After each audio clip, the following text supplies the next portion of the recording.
the man who made it all happen, the executive in charge, and also a champion. Cody Rhodes here on the Rich Eisen Show. How are you, Cody? Oh, I'm doing great. It's real exciting to be revisiting the conversation. Right? Because you guys were really the first big platform that gave us that opportunity to talk about Dynamite, coming to TNT, and now it's been a blessed year in a wild way. So here we are for year 2. Because people said to you, "What the hell are you doing?" Right? Didn't they do that? Didn't they say that to you, Cody? People still say, "What the hell are you doing?" Well, I mean, the established wrestling world WWE was unopposed for 2 decades, and they've been around 40 years. So it definitely is very the challenger brand that we are. It's a limited space, and we were able to grow right out of it. Because I hear that a lot, Cody, even to today. When ESPN and I parted ways in 2003, and I was the first host, and to this day, I'm thrilled to be still part of NFL Network.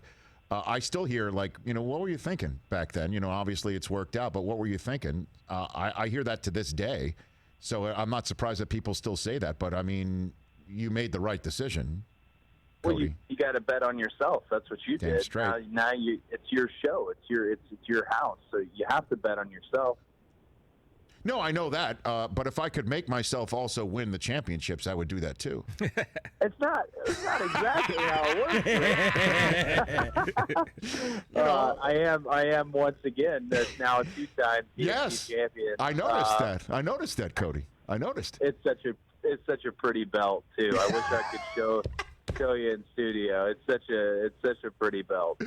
I'm sure it is. But again, what if I had told you when you did come by here over a year ago that this is the way it would be right now in October of 2020? What would you have said if I told you that on that day when you were here?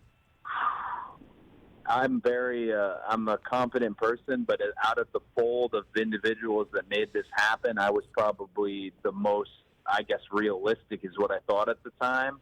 I would have said, I'm not shocked. I would have been very pleasantly surprised.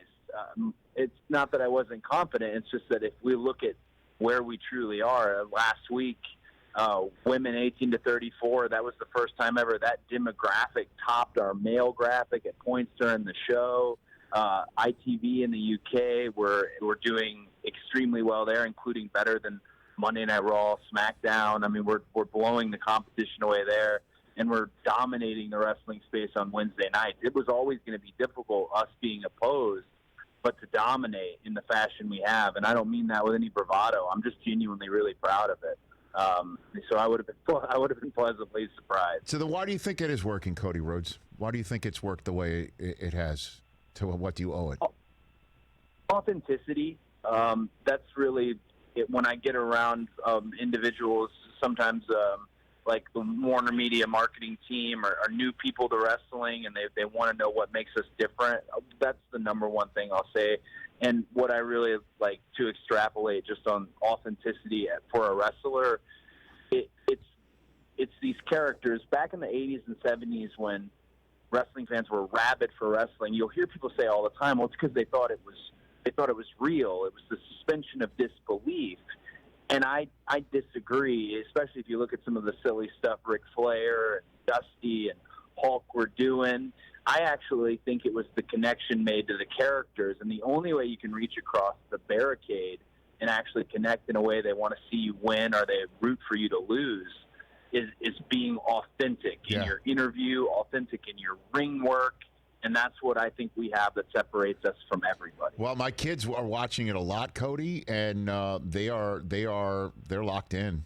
I mean, the authenticity certainly hits, and obviously you need to have kids. You got to have kids that are sitting there watching, and their viewing habits are like American Ninja Warrior and things of that nature, and so to watch this as well.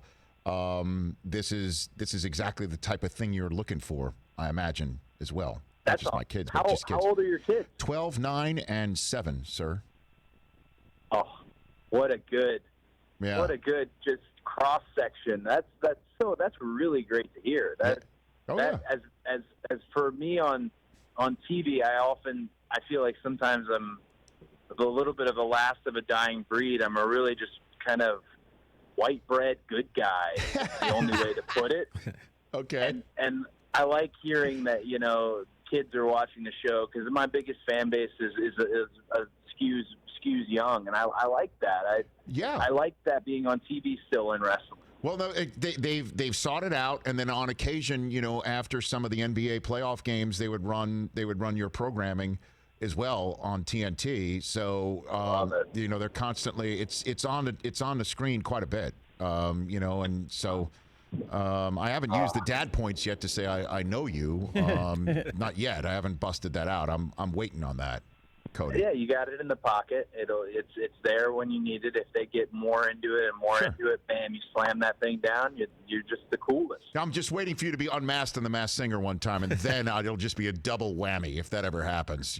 Oh man, that's almost too much. The world is not enough. That's amazing.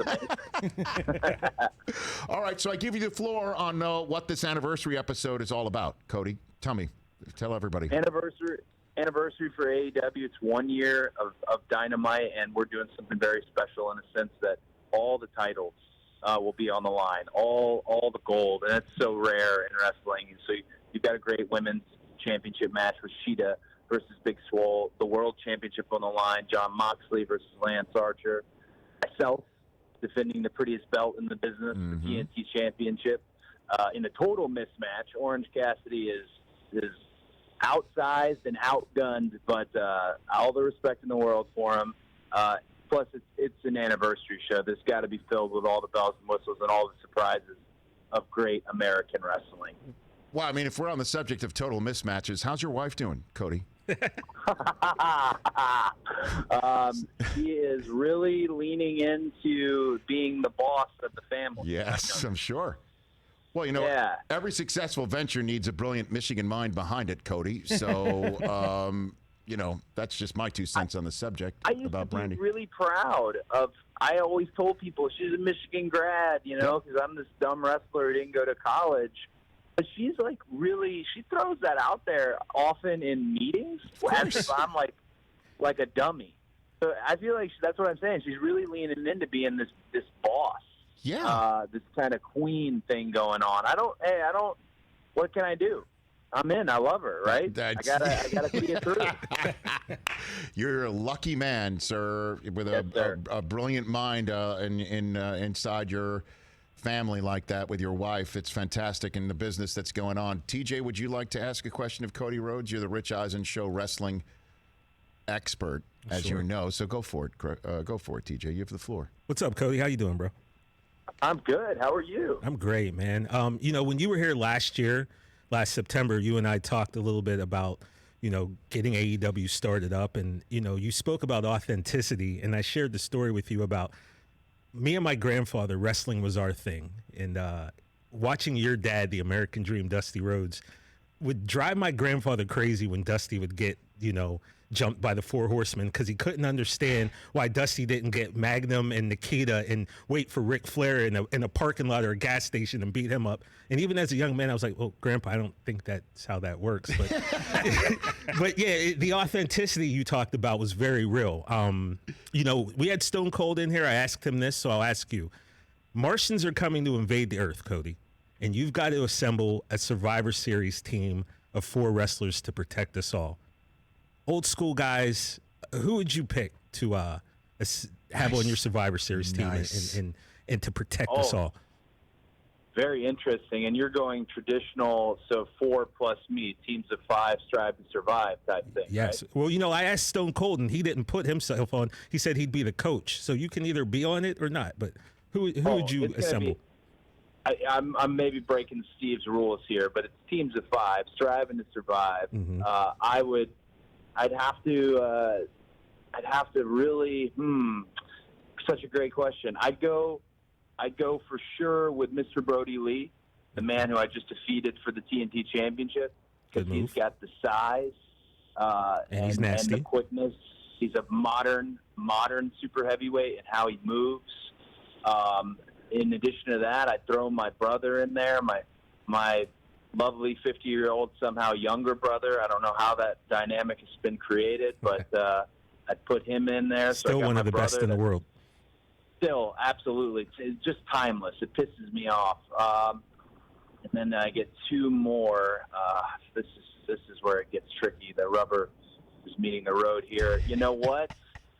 I'd go with Miro, who just joined us at AEW after having a wonderful run at WWE. He crossed the line and came over because Miro is just all-man, total stud. A lot of heavyweights here. So we got our last one's got to be a light heavyweight.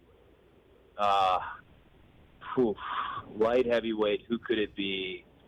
Tricky. You know what?